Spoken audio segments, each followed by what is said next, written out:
Hello everyone, I'm Chiranjeevi Yara. Today I'm going to describe about our online tool called SpireAPC, which is used for acoustic unit boundary correction via crowdsourcing. This work done along with my colleagues Kaustubha and Prashant Kumar Ghosh. We are from SpireLab, Indian Institute of Science, Bangalore, India. The time-aligned acoustic unit boundaries, such as words, syllables, phonemes, could be useful in many applications, include human-computer interaction, computer-assisted language learning. Let me demonstrate one of the applications related to the computer-assisted language learning, that is automatic syllable stress detection. In this task, given a syllable segment, it is required to identify the syllable is stressed or unstressed. Here I am showing two realizations of the same word, permit.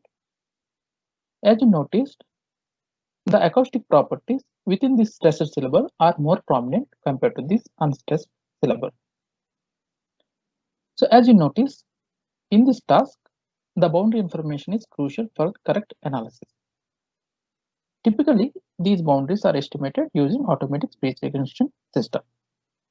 However, these boundaries often suffer from errors due to inaccuracies in ASR system.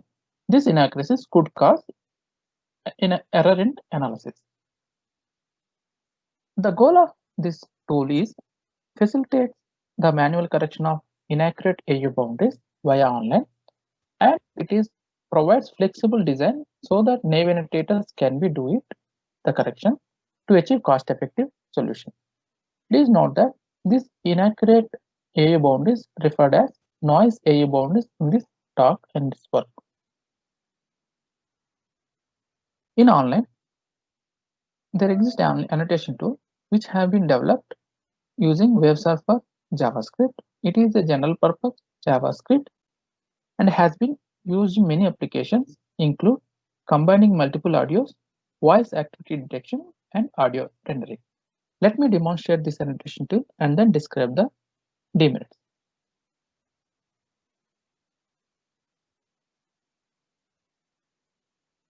By clicking on this waveform, it can create a segment, and then dragging the boundary, it can create a segmental boundary. By clicking on the segment, it can play the. So like that, it can create as many boundaries as possible. However, once the segment is created, it cannot be deleted. Also, acoustic unit transcript cannot be displayed on the waveform. Further, these boundaries can be overlapped, which may not be a right for correction the acoustic units. Considering this, you may notice that this annotation tool may not be a correction friendly because the noisy acoustic boundaries as well as transcription cannot be incorporated in this annotation tool, but this tool can be used for the new annotation. Another problem is it has a continuous zoom control. Considering this, the proposed tool is flexibly designed. It has two kinds of segmental indication. The color-coded segment indicates the all AUs in the spoken utterance. In this example, these AUs are words for the spoken utterance, had your dark shoot in DC wash water all the year. The gray shaded region is the one of the color-coded segment region. Let me demonstrate this tool and then I will describe the functionalities. By clicking on the segment, it can play the audio. So like that, the editor can listen audios corresponds to each segment. In this process, if he found any errors in the audio segment, he can correct it. For example, he can adjust the boundary and then save the corrected save option. So as I mentioned, it has two types of reference regions. The color-coded segments are called reference AU regions and the gray shaded one called highlighted region. Most of the controls are given to the highlighted reference region, playing, zooming, as well as resizing by dragging the boundaries. Once the correction is done, the save button can save the updated or corrected highlighted reference region. In order to incorporate these functionalities, we added some of the functions to the existing WebServer JavaScript. So here the block diagram shows all the existing as well as additional functionalities incorporated.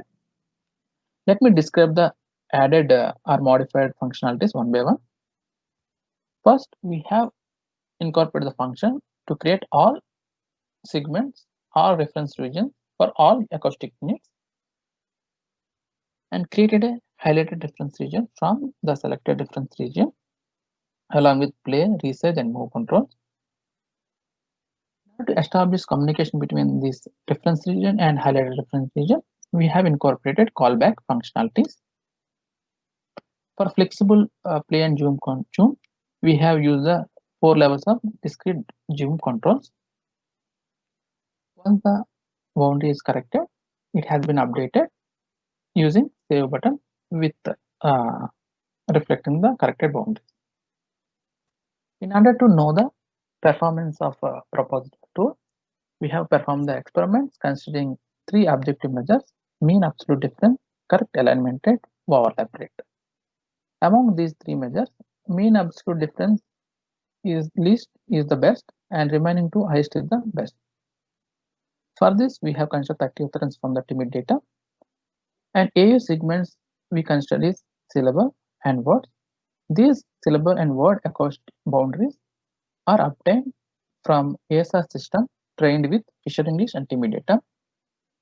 So we have total 4 types of noisy acoustic unit boundaries, that is syllable with Fisher English, syllable with timid, so on. These 30 occurrences entered by the 3 groups of annotators: experienced annotator who has experienced in annotation as well as speech signal processing, inexperienced annotator who has experience only in speech signal processing, not in annotation. Naive annotator do not have any experience in annotation as well as speech signal processing. These 30 occurrences have been distributed among these 3 groups as shown in the table. The 30 occurrences was divided into 3 non-overlapping subsets of 10 occurrences. One annotator belonging to each group have corrected all 4 types of noisy acoustic boundaries. Like that, all the annotators in each group corrected all 120 noisy acoustic unit boundaries. In addition to these non-overlapping noisy acoustic boundaries, there are 12 noisy acoustic boundaries common across all 9 annotators. These 12 have been chosen randomly from this 120. So total, each annotator has corrected 52 noisy acoustic boundaries.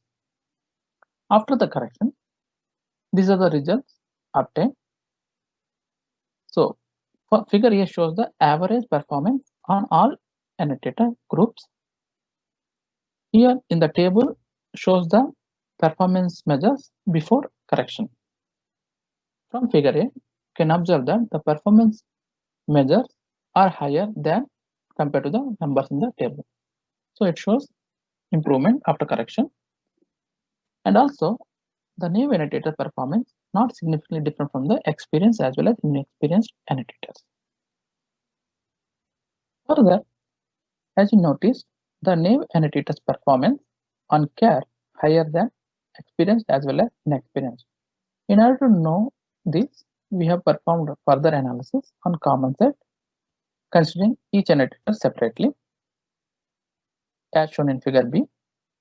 From this, it is observed that on common set, experienced annotator 1 have a higher performance compared to the inexperienced and naive annotators. However, interestingly, experienced annotator 3 has least performance compared to the other annotators. So this indicates that the correction based on or using proposed tool could not be affected based on the type of annotator. To conclude, this work presents Spire ABC that helps in correcting errors in noisy acoustic unit boundaries using web interface via crowdsourcing. This is developed by creating additional functionalities, modifying the existing functionalities of the WebServer JavaScript. Experiment on timid corpus have shown improvements in AU boundaries after manual correction, irrespective of annotator's type. Further work are required for adding all reference AU transcriptions.